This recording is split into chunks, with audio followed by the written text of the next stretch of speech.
할렐루야. 오늘도 말씀을 사모하여 하나님 자리에 나오신 성도님들을 사랑하고 축복합니다. 우리 앞뒤 옆 사람과 인사하겠습니다. 우리 오늘은 두 손을 불끈 쥐고 서로 바라보면서 사명을 끝까지 완수합시다. 사명을 끝까지 완수합시다. 네, 너무 부끄러워서 이러고 있는 분들이 계시네요. 사명을 끝까지 완수합시다. 네, 오늘은 비록 피곤하나라는 제목을 가지고 우리 사사기 8장 말씀을 나눌 건데요. 우리 서두에 인사한 것처럼 우리가 어떻게 하면 우리에게 맡겨진 사명을 끝까지 잘 감당할 수 있을 것인지 그 이야기를 좀 해보려고 합니다. 우리나라에 외환 위기가 닥쳤을 때 우리나라에서 특별한 운동이 있었는데요. 우리 시민들 사이에 금모으기 운동이 있었죠. 근데 이 일들이 세계에서 잘 알려지면서 이 금모으기 운동이 외국 사람들에게 아주 깊은 인상을 주었어요. 여러분, 불 위에 올려놓은 이 주전자에서 나오는 그 증기 있잖아요. 사실 이 증기는 아무 힘이 없어요. 그런데 이런 작은 그 증기들이 하나하나 모이면은 커다란 배를 움직일 수도 있고 커다란 기차도 가게 할 수 있습니다. 사람도 마찬가지예요. 우리의 힘 하나하나는 작을 수 있지만은 그 작은 힘들 하나하나가 모이면은 나라의 위기들을 잘 극복할 수 있는 큰 힘이 될 수 있다라는 거예요. 우리 각자 한 사람의 능력도 마찬가지예요. 여러분, 한 사람 한 사람에게 주어진 능력이 되게 한정적이잖아요. 그래서 이런 것들을 여러 가지 일에 분산시키면은 우리가 정말 해내야 될 중요한 일들에는 힘을 쓰지 못할 때가 있습니다. 그러나 우리에게 주어진 힘이 비록 작을지라도 바른 목표에 우리가 집중시키면은 한 사람의 힘이 때로는 대단한 일들을 이루어낼 때가 있죠. 현재 우리나라와 한국 교회에도 많은 문제들이 있습니다. 한 가지 문제가 해결하기도 전에 또 다른 문제가 계속 터져 나오고 있죠. 그런데 우리를 정말 답답하게 하는 것은 무엇일까요? 그것은 바로 뭐냐면 이 문제들을 해결하기 위해서 나라 그리고 한 교회가 힘을 합하지 않는다라는 거예요. 여러분, 왜 힘을 합하지 않을까요? 왜 중요한 문제들을 해결할 때마다 서로 집중하지 않는 것일까요? 왜냐하면 그때마다 정말 우리가 이루어야 될 중요한 목표가 무엇인지 모르기 때문입니다. 서로의 생각이 다르고 상황이 다르고 각자가 추구하는 목표가 다릅니다. 그러니까 아무리 강한 힘, 대단한 사람이 있어도 정말 중요한 문제가 터지면은 그 문제에 대한 생각이 다르고 목표가 다르니까 자꾸 이리 갔다가 저리 갔다가 흔들려서 정말 필요한데 힘을 쓰지 못하는 거죠. 교회 안에서도의 문제도 마찬가지예요. 하나의 바른 목표가 없으면은 결국 쓸데없는데 힘을 낭비하게 됩니다. 한 사람의 인생도 그래요. 세상적인 욕심에 따라서 지금 이게 중요해. 아니야, 저게 중요해. 지금 이 사업을 빨리 잡아야 돼. 공부도 막 이 공부해보고 저 공부해보고 하다 보면은 시간은 시간대로 다 흘러버리고 결과는 아무것도 남지 않게 되죠. 교회도 바른 목표가 없이 이 교육도 해보고 저 행사도 해보고 정말 나중에는 중요한 것들을 해야 될 때 하나로 힘을 모을 수가 없다는 것입니다. 특별히 우리 교회는 아주 중요한 목표를 앞두고 있죠. 여러분, 그게 뭐예요? 다 알고 계시네요. 우리 11월에 입주하는 둔촌 아파트. 그 주민들에게 어떻게 복음을 전하고 그 영혼들을 어떻게 구원할 수 있을까? 사실 지금 2달밖에 남지 않았잖아요. 이게 정말 우리가 힘을 모아야 될 때입니다. 그럼 뭐 해야겠어요? 지난주에도 얘기했던 것 같은데 여러분, 전도하셔야죠. 그리고 여러분, 섬겨야 돼요. 여러분, 평소에도 또 섬기는 일들 많이 하시겠지만은 여러분, 티내는 것도 참 중요해요. 여러분, 사람이 만났을 때 뭐가 제일 중요한가요? 첫인상이 중요하잖아요. 내가 평소에 무슨 일을 잘하고 있다가도 막상 처음 만났을 때 그런 일을 하고 있지 않으면은 그 사람은 그냥 평소에 그런 일 하지 않는 사람인가 보다. 우리 교회에 얼마나 많은 사역들이 있었습니까? 코로나 때 잠깐 주춤했잖아요. 그러면 지금 어떻게 해야 돼요? 우리 2달 남았으니까 빨리 부활시켜야 돼요. 그래가지고 그들이 딱 왔을 때 교회가 보았을 때 지역사회를 섬기고 전도 많이 하고 좋은 일들에 앞장서고 있다가 그런 모습이 딱 드러나면은 이 교회 가야겠다. 이 교회가 정말 좋은 교회구나 라고 알게 되는 거예요. 그러면 이 일들에 지금 우리가 집중해야 될 때라는 거예요. 그럼 우리가 구원받았을 때 우리에게 은혜로 새로운 삶이 주어졌어요. 그러면 어떻게 됐습니까? 이 남은 삶을 어떻게 하나님께 더 집중하며 살아갈지를 고민해야 돼요. 사실 우리가 구원받기 전의 삶은 어떻습니까? 옛사람 과거의 어떤 죄성이 가득한 우리의 본질된 우리 인간의 모습들 속에서는 사실 선한 것이 하나도 없잖아요. 그동안 우리가 해왔던 그 삶이 구원받기 이전의 삶은 사실 하나님 앞에 드리는 게 하나도 없거든요. 하늘 상급 쌓은 게 하나도 없어요. 그럼 구원받은 이후에 이제 우리에게 남은 삶이 주어졌는데 남들보다 더 늦게 구원받았으면은 더 재촉해서 우리가 뭐에 집중해야 될지, 하나님이 정말 이 시기에 중요한 것이 무엇인지 하나님의 뜻을 빨리 분별하고 그 일에 집중해야 된다는 것입니다. 이제는 우리의 욕심으로 이것저것 시도해 볼 시간이 부족합니다. 오직 하나의 목표를 향해서 충성을 다해 달려가야 하는 것이지요. 오늘 기드온이 우리에게 그 방향을 제시해 주고 있습니다. 기드온과 300용사들은 미디안 군대를 물리친 것으로 모든 것이 끝났다고 생각하지 않았어요. 그들의 목표는 무엇이었냐면 바로 이 미디안 군대를 완전히 끝까지 타도해 가지고 다시는 이 미디안 군대가 이스라엘을 공격하지 못하도록 아예 뿌리채 그들을 뽑아내는 것, 그것이 그들의 목표였어요. 기드온은 여룹바알이라는 별명을 얻었는데 이 바알과 맞서다라는 이름에 걸맞게 자기에게 주어진 사명, 이 우상 보면 그냥 우상도 다 깨부시듯이 이 미디안 군대를 보니까 정말 하나님의 뜻이 분명한 거예요. 이 나쁜 백성들이 정말 우리 하나님 백성들을 괴롭히는데 얘네들이 다시는 공격하지 못하게 하려면 어떻게 해야 돼요? 한 번의 전쟁 이겼을 때 여기서 빨리 쫓아가가지고 그들의 왕을 제거해야 되는 거예요. 그 일들에 지금 기드온과 이 300용사가 뜻을 같이 해서 끝까지 사명을 완수했다는 것입니다. 우리가 어떻게 해야 그 사명을 끝까지 우리에게 주어진 일들을 완수할 수 있을 것인지 그 이야기를 좀 나누려고 합니다. 기드온은 전쟁에서 승리한 후 부대를 더 확장시킬 수도 있었겠죠. 그런데 그는 끝까지 이 300명만으로만 전쟁을 적과 싸웠습니다. 마음과 뜻이 일치하지 않는 수많은 병사보다 생각과 행동이 일치하는 이 300명이 더 강하다는 것을 이 전쟁을 통해서 깨달았기 때문이에요.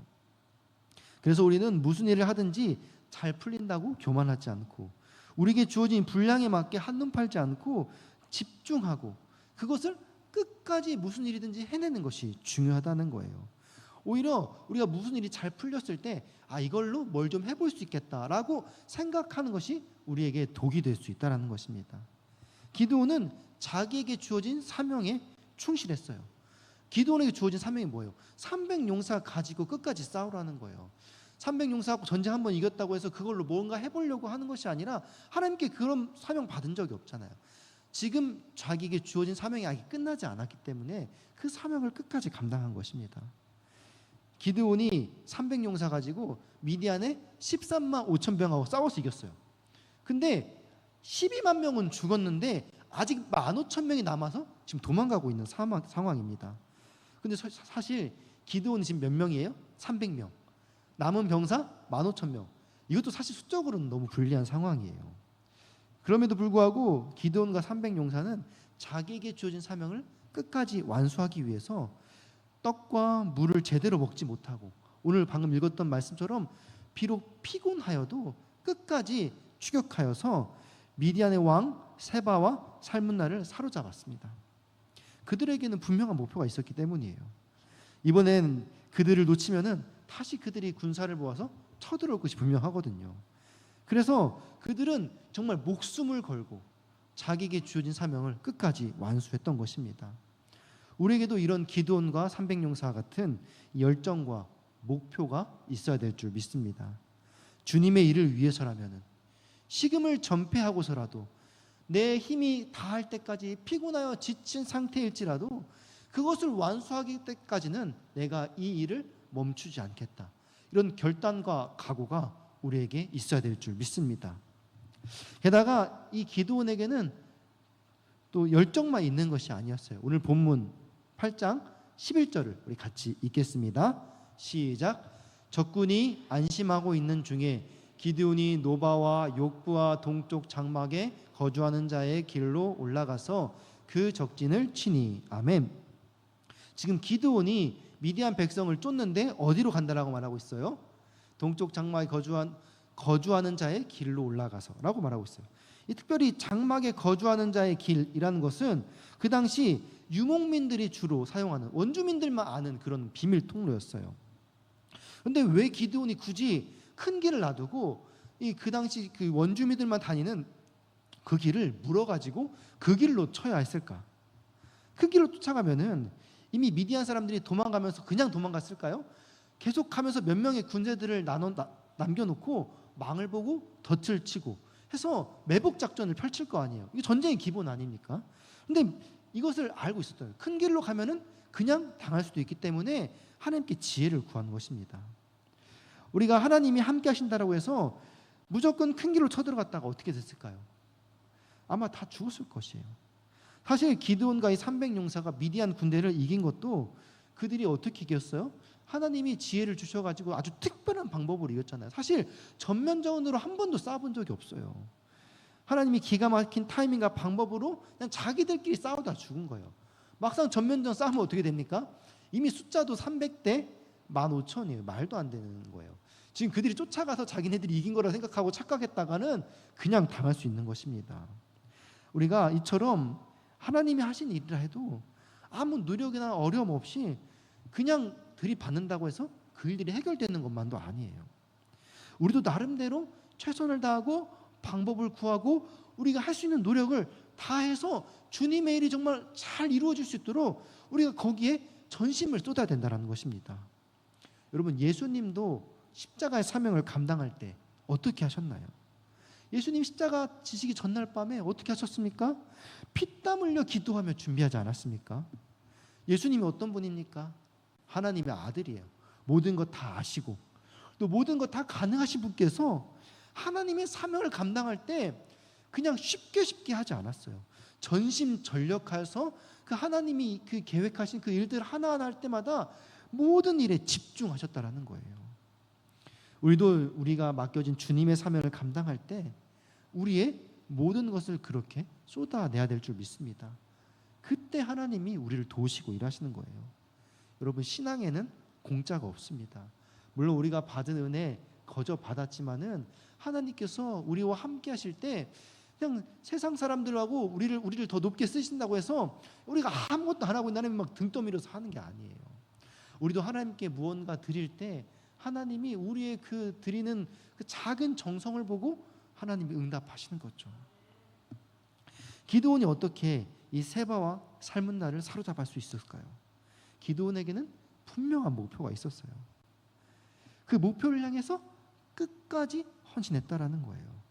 마치 예수님이 십자가를 향해 끝까지 집중하신 것처럼. 그래서 기드온은 에브라임 지파와 또 싸움이 걸렸을 때 그런 것들에 대해서 감정적인 싸움에 휘말리지 않았습니다. 그것들을 아주 겸손하게 잘 이겨냈는데요. 우리 사사기 8장 1절 2절 말씀 같이 읽겠습니다. 시작. 에브라임 사람들이 기드온에게 이르되 내가 미디안과 싸우러 갈 때에 우리를 부르지 아니하였으니 우리를 이같이 대접함은 어찌 됨이냐 하고 그와 크게 다투는지라. 기드온이 그들에게 이르되 내가 이제 행한 일이 너희가 한 것에 비교되겠느냐. 에브라임의 끝물 포도가 아비에셀의 만물 포도보다 낫지 아니하냐. 아멘. 여러분, 지금 이게 무슨 상황입니까? 기드온이 미디안과의 전쟁에서 승리하자 오히려 에브라임 사람들이 왜 우리들 빼고 니네 마음대로 싸웠냐 라면서 시비를 거는 거예요. 정말 억울하지 않습니까?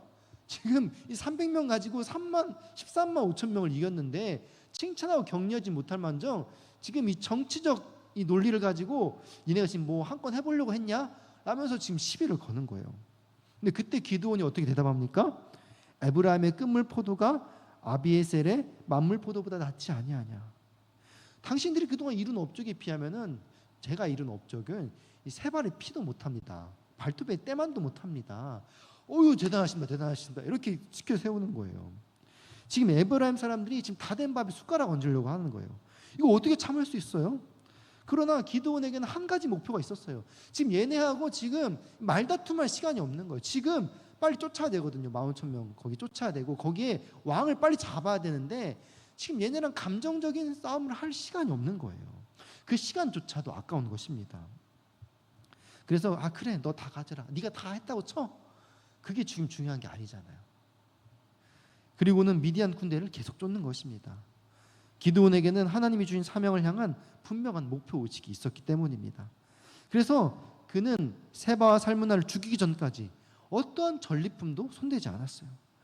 업적을 이루면은 그것에 대한 대가를 바랄 만도 한데, 자신의 군대를 키워 영향력을 행사할 만도 한데, 남들이 자신의 업적을 탐할 때 당당하게 그게 내가 한 거라고 주장할 만도 한데, 기드온에게는 그런 것이 중요하지 않았습니다. 오직 하나님이 주신 사명, 내 민족을 지켜야 된다는 신념, 그거 하나밖에 없었다라는 거예요.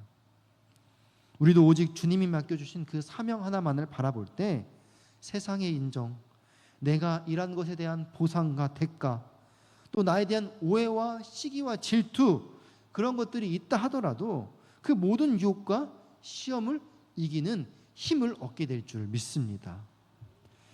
그렇게 기드온과 이 300용사가 에브라임 사람들을 잘 달래고 미디안 군대를 쫓는데 너무나 지치고 배가 고픈 거예요.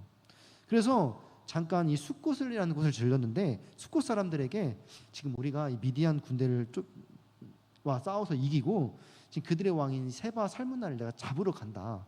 그러니까 너희가 좀 우리에게 먹을 것을 줘서 우리 좀 도와줘라 라고 도움을 요청해요. 근데 숫곳 사람들, 지금 같은 이스라엘 사람이거든요. 근데 뭐라고 말하냐면은 지금 네 손에 그러면 세바와 살문나가 있다는 거냐? 네가 잡은 것도 아닌데 뭘 믿고 지금 우리한테 밥을 달라는 거냐? 말이 안 되지 않습니까? 우리 5절 6절을 같이 읽겠습니다. 시작. 그가 숫곳 사람들에게 이르되 나를 따르는 백성이 피곤하니 청하건대 그들에게 떡덩이를 주라. 나는 미디안의 왕들인 세바와 살문나의 뒤를 추격하고 있노라 하니 숫곳의 방백들이 이르되 세바와 살문나의 손이 지금 내 손에 있다는 거냐? 어찌 우리가 내 군대에게 떡을 주겠느냐 하는지라. 아멘. 여러분 지금 이게 말이 되는 소리입니까?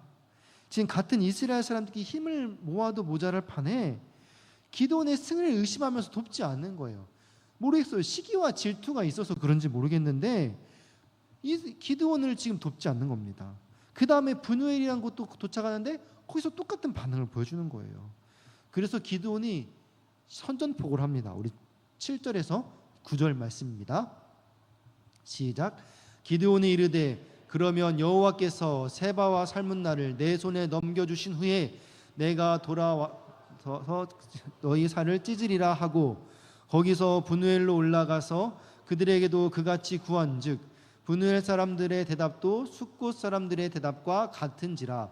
기드온이 또 브누엘 사람들에게 말하여 이르되 내가 평안히 돌아올 때에 이 망대를 헐리라 하니라. 아멘. 기드온은 이렇게 그들을 선포한 후에 자기가 말한 대로 이 세바와 살문나를 잡아서 돌아오는 길에 숫곳과 브누엘을 철저하게 심판합니다. 숫곳에 들러서 한 소년을 붙잡아 놓고 물어보는 거예요. 니네 그 장로들 다 어디 있느냐? 니네들 그 대표 다 누구냐? 그래서 장로 77명의 명단을 받아냅니다. 그리고 이 숫곳 사람들이 보이는 곳에서 이 세바와 살문나를 보여주면서 아까 말했듯이 이 가시와 찔레로 쳐서 그 장로 77명을 죽이는 거예요. 그 후에 이제 브누엘도 가서 브누엘의 망대를 헐고 브누엘 사람들을 전부 쳐 죽입니다. 우리는 이런 기드온의 행동을 보면서 이게 너무 개인적인 감정으로 죄 없는 사람들을 심하게 보복하는 것은 아닌가라고 생각하기 쉽습니다.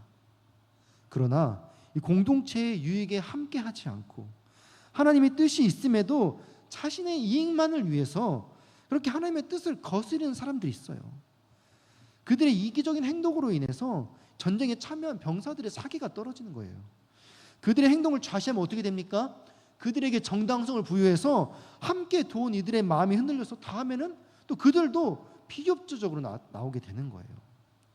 그래서 하나님의 뜻은 곧 이 기드온을 통해서 그들을 반드시 심판해야 했던 것입니다. 그것이 바로 곧 하나님의 뜻입니다. 교회 안에서도 믿는다고 하면서 철저하게 자기 이익만을 위해서 행동하는 사람들이 있어요. 세상적인 방법으로 돈을 벌고 성공한 것을 교회 안에 가지고 들어와서는 직분과 사람의 인정을 자꾸 삽니다. 교회에서는 아무 봉사도 하지 않으면서 밖에서는 회장이라고 해서 교회 안에서도 회장님 하는 거예요. 교회 일에 전혀 관심 없으면서 예배는 소홀히 하면서 큰 행사가 있을 때만 나와서 사람들 보는 앞에서 큰 헌금을 내면서 자기 헌금을 자랑하고 지위를 드러내는 사람들이 있어요. 그런 사람들 어떻게 해야 돼요? 교회에서 그런 사람들 박수 쳐주고 인정해줘야 됩니까? 아니죠. 그런 사람들이 인정하면 인정할수록 말씀을 붙들고 고난받는 믿음의 형제들을 절망시키고 그들 마음속에 있는 성령의 불씨를 꺼뜨리게 되는 것입니다.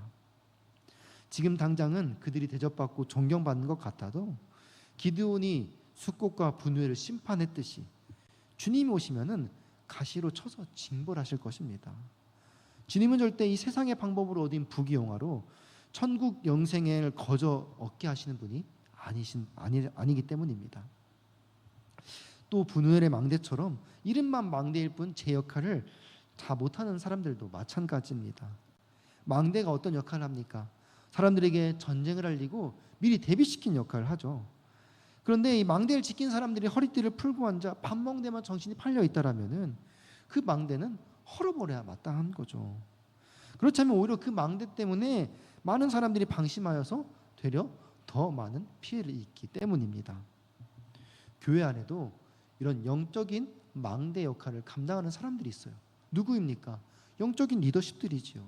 셀리더가 될 수도 있고 팀장님, 장로님들이 될 수도 있고 권사님들이 될 수 있고 사역의 팀장, 장들이 될 수도 있겠죠. 우리는 그 영적 리더십들을 위해서 계속 기도해야 됩니다. 그러나 반면에 내가 영적인 리더십의 역할을 맡고 있다라면은 영적 전쟁의 최전선에 있다는 사실을 늘 기억해야 합니다. 늘 깨어서 사단 마귀가 우리 교회를 흐트러뜨리지는 않나, 내 팀을 흔들고 있지는 않나, 내 팀의 팀원에 우리 교회의 어떤 영혼들의 마음을 흔들고 있지는 않나, 성도들의 영적 상태를 민감하게 살피고 돌아보아야 되는 거예요. 그 역할을 제대로 감당하지 못하면은 분우엘의 망대처럼 그냥 헐어버리는 것이 오히려 더 안전한 것일 수 있는 것입니다. 우리는 이런 기도원의 태도를 보며 너무 심한 것은 아닐까 생각할 때가 있습니다. 그러나 명심할 것은 우리가 하나님보다 더 앞서면 안 되는 거예요. 우리가 하나님보다 더 자비로우려고 하면은 안 되는 것입니다. 어떤 사람들은 성경에 이런 보복과 죽임에 대한 기록이 나올 때마다 얼굴 찡그리면서 도저히 납득할 수 없다라고 생각하는 사람들이 있어요. 그런데 이것은 우리가 하나님보다 더 자비로운 채 하는 것입니다. 물론 우리가 다 자비롭고 거룩하게 하나님을 본받아야겠죠. 그러나 하나님보다 앞서면 안 되는 거예요. 성경에 나와 있는 것들은 다 하나님의 뜻과 계획이 있어서 그렇게 하시는 것이거든요. 하나님이 징계하는 자를 위로하거나 동정하면 어떻게 됩니까? 그건 하나님의 심판을 부정하는 일이 되는 거예요. 그 사람 그렇게까지 심판받을 일을 한 건 아닌 것 같은데, 그럼 하나님의 심판이 잘못됐다라는 거잖아요. 그렇게 심판할 때마다 내가 스스로 그들을 자비로 용서하면은 하나님의 정의가 이 땅 가운데 실현될 수가 없는 것이지요. 지금 고통받고 있는 사람들이 있음에도 불구하고 자기 욕심 때문에 그들을 외면하는 사람들, 그들을 더 고통 가운데 몰아넣는 사람들, 그들에게는 반드시 심판이 있어야 될 줄 믿습니다. 그래야 믿음을 지키며 고통을 감당하는 이들의 수고가 조롱받지 않고 귀하고 아름답게 높여질 수 있기 때문입니다. 기드온은 이렇게 큰 전쟁을 승리한 후에도 끝까지 변질되지 않았어요. 왕이 되려 하거나 또 300명의 용사들을 잘 훈련시켜가지고 자신의 막 부대를 만들어가지고 무언가 군림하려고 하지도 않았어요. 왜 그렇습니까? 이 기드온은 이스라엘의 왕이 하나님이란 사실을 분명히 알고 있었기 때문이에요. 그래서 그의 군대는 처음부터 끝까지 300명이었어요. 이 300명은 미디안 사람들을 끝장내는 일에 헌신한 사람들이었습니다. 끝까지 주의 일에 동참한 믿음의 형제들이었어요. 그들은 에브라임 사람들의 분노에도 넘어가지 않고 숫꽃과 분노의 사람들의 조롱과 무관심에도 그렇게 흔들리지 않았습니다. 그래서 그냥 굶주리면은, 상황이 안 되면은, 도와준 사람이 없으면은, 우리를 무시하고 조롱하면은, 그래도 우리에게 맡겨진 사명이 있으면은 그것을 향해서 끝까지 달려갈 수 있었던 것입니다. 여러분, 오늘 이 말씀이 우리에게 무엇을 가르쳐주고 있습니까? 아무리 힘이 부족한 소수라 하더라도 바른 목표를 가지고 끝까지 충성하면은 놀라운 하나님의 역사를 이룰 수 있다라는 것입니다. 남들처럼 이것 갖추고 여기저기 신경 쓰고 거기에 체면까지 살리려 들면은 하나님 일을 제대로 할 수 없는 것입니다. 오직 한 가지 목표를 향해서 끝까지 달려갈 때 하나님의 사명을 완수하게 될 줄 믿습니다. 비록 피곤하나 나에게 주어진 은사대로, 하나님이 주신 형편대로 최선을 다해 끝까지 달려갈 때 하나님의 역사를 경험하게 될 줄 믿습니다. 또한 우리는 이런 에브라임 사람들의 불평을 통해서 배우는 것들이 있죠. 함께 싸움에 동참했음에도 같은 이스라엘 사람임에도 불구하고 기질과 자존심 때문에 분쟁이 일어날 수도 있다라는 거예요. 이때 우리는 어떻게 됩니까? 그래도 내가 좀 더 잘했지. 그래도 너 그건 아니야. 이렇게 평가하고 지적하고 하는 것은 별로 도움이 안 된다라는 거예요. 우리가 이 일들을 어떻게 넘어가야 됩니까? 그냥 겸손하게 그래 내가 좀 더 부족하지. 그래 네가 했던 것이 좀 더 대단한 것 같아. 누가 좀 더 크고 누가 더 인정받는 게 그렇게 중요합니까? 그냥 인정해주고 넘어가라는 거예요. 지금 나에겐 그게 중요한 게 아니에요. 지금 나에게 맡겨진 사명, 나에게 주어진 영혼들이 있어요. 그들을 어떻게 살리고 케어할 것인가 중요한데 이 사람과 누가 더 내가 더 큰 일을 했는가? 따질 필요가 없다라는 거예요. 결국 그렇게 되면은 하나님의 일을 하는데 한 마음으로 모일 수가 없는 것입니다. 그리고 그렇게 그들과의 시비가 있었음에도 불구하고 그들을 품었음에도 불구하고 기드온은 결국에는 또 그들과 함께 할 수 없다라는 것도 알았습니다. 그래서 그들에게 굳이 기대하지 않았어요. 사람은 무언가 기대하고 있다가 그 기대가 충족되지 않을 때 화나고 섭섭한 법입니다. 그러나 아예 기대를 하지 않으면 화낼 필요가 없는 거예요. 그냥 그래 너네 잘했다 하고는 하나님이 주신 사명 빨리 감당하러 가는 것이지요. 그냥 여기까지가 한계라고 느끼고 그냥 표현이 좀 그런가요? 떨어버릴 사람들은 빨리 털고 내 할 일 맡겨진 사명 감당하는 것입니다. 저도 화를 잘 안 내는 편이에요. 누가 실수를 하고 안 좋은 말을 할 때도 별로 그렇게 화가 안 나요. 왜냐면은 다른 사람에 대해서 별로 기대하지 않거든요. 실수하면 내가 만회하면 되고 나쁘게 말하면은 저 사람 성격이 원래 저 정도밖에 안 되는가 보다. 내가 좀 더 성숙하니까 뭐 참고 넘어가지. 이렇게 생각을 해요. 근데 제가 화를 낼 때가 있어요. 제가 실수했을 때 이해해주지 않고 지적하면은 그렇게 서운해서 적반하장으로 가끔 화를 내요. 되게 꼴보기 싫죠. 네, 꼴보기 싫죠. 왜냐하면은 나는 그렇게 남들이 인정하고 너그럽게 이해하고 배려하고 참아줬는데 나의 작은 실수 하나 그렇게 못 넘어가나 내심 그런 서운한 마음이 있거든요. 그런데 이 말씀을 보면서 느끼는 것은 그런 서운함조차도 그리고 무엇이냐면은 내가 그동안 해왔던 것에 대한 보상 심리라는 거예요. 그것도 결국 내 인정을 바라는 것입니다. 그런데 그것도 하나님을 하려면은 그것마저도 내려 놓아야 한다는 것입니다.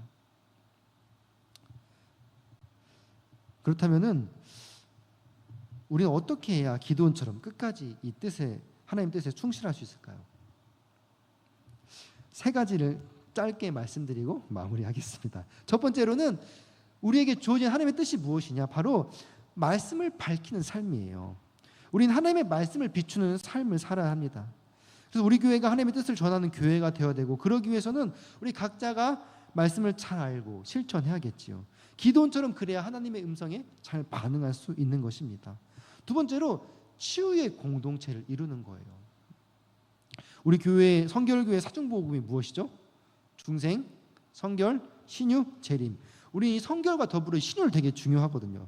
근데 신유는 단순히 육체적 질병을 낫게 하는 것만을 의미하지 않습니다. 감정의 회복, 그리고 영적으로 죽은 삶이 구원받는 것, 이 모든 것이 신유예요. 그리고 우리의 건강이 잘 유지되는 것, 그리고 우리 공동체가 하나님 안에서 바른 가치관으로 온전하게 세워지는 것. 기도는 그 목적을 가지고 이 이스라엘 공동체를 치유 공동체로 세워갔습니다. 그럴 때 하나님이 그와 함께 하셨던 것이지요. 마지막으로 기드온에게는 하나님의 뜻을 이루는 그 목적이 하나가 있었는데 바로 무엇이냐? 교회가 성장하고 성숙하는 거예요. 하나님의 공동체가 좀 더 바른 방향에서 성숙하고 성장하는 것입니다. 하나님은 자신의 백성들이 성장하고 성숙하기를 원하십니다. 양적으로 질적으로 교회가 커지는 것도 중요하고 영향력이 커지고 또 믿음이 커지고 세상을 향해 더 많이 섬기기를 원하신다라는 거예요. 그러기 위해서 우리는 한마음 한 성령으로 서로를 격려하고 세워주고 또 훈련을 권면하고 기도하며 끝까지 지지해 주어야 합니다. 우리가 이 세 가지 목표를 가지고 끝까지 달려갈 때 기드온처럼 그 사명을 마지막까지 흔들리지 않고 완수해야 될지를 믿습니다. 하나님께서 나를 부족하게 하셨지만 그 부족한 가운데서도 한평생 주님을 위해 달려갈 목표를 분명히 우리 가운데 세우셨을 것입니다. 어떤 사람들은 자존심을 내세우면서 알아달라고 할 거예요. 또 어떤 사람들은 편안히 지내면서 우리를 조롱할 수도 있습니다. 그럴 때에도 흔들림 없이 달려갈 수 있는 나의 목표, 하나님의 뜻, 먹지도 않고 비록 피곤하여 지칠지라도 끝까지 쫓아갈 수 있는 그런 하나님의 사명이 무엇인지, 그것을 깊이 생각하고 발견할 수 있는 여러분이 되셨으면 좋겠습니다. 혹시 그 사명을 발견하신 분들이 계시면은 같은 교회 안에서도 생각이 다르고 자존심 때문에 나의 사역을 인정하지 않고 무시하지 하더라도 끝까지 이겨낼 수 있는 힘을 주시라고 그렇게 기도할 수 있기를 바랍니다. 그래서 우리가 하나님의 뜻을 이룰 때 사람의 인정을 기대하지 않고 주신 사명의 주인 되시는 하나님께 인정받고 있음에 감사함으로 그렇게 나아갈 수 있기를 소망하면서 그렇게 영적인 망대의 사명을 잘 감당할 수 있는, 그래서 여기 계신 모두가 하나님의 뜻을, 하나님의 사명을 끝까지 감당함으로 영적 전쟁 가운데 승리하는 귀하고 복된 성도님들 되시기를 주님의 이름으로 축원합니다. 아멘. 우리가 이 시간 들은 말씀 기억하며 함께 기도하기 원합니다. 이 시간 같이 기도하실 때 말씀을 비추는 삶, 영혼을 치유하는 사역, 세상을 섬기는 교회가 될 수 있도록, 또 사명을 끝까지 감당할 수 있는 능력과 지혜를 주시도록, 세상의 인정이 아니라 하나님의 마음을 느낄 수 있는 영적인 눈과 귀를 열어 주시옵소서. 또 수능이 83일 남았습니다. 우리 교회 수험생들에게 지혜를 주시고 자녀를 위해 기도하는 학부모 성도들께 평안과 위로로 함께하여 주시옵소서. 둔촌 아파트 입주가 얼마 남지 않았습니다. 둔촌동 새 시대를 열어주시고 준비하는 하반기 일정 가운데 함께하여 주시옵소서. 우리 교회 환우들을 치유하여 주시고 각자의 기도 제복을 위하여서 사랑하는 주님의 이름을 세 번 부르고 함께 기도하겠습니다. 주여, 주여.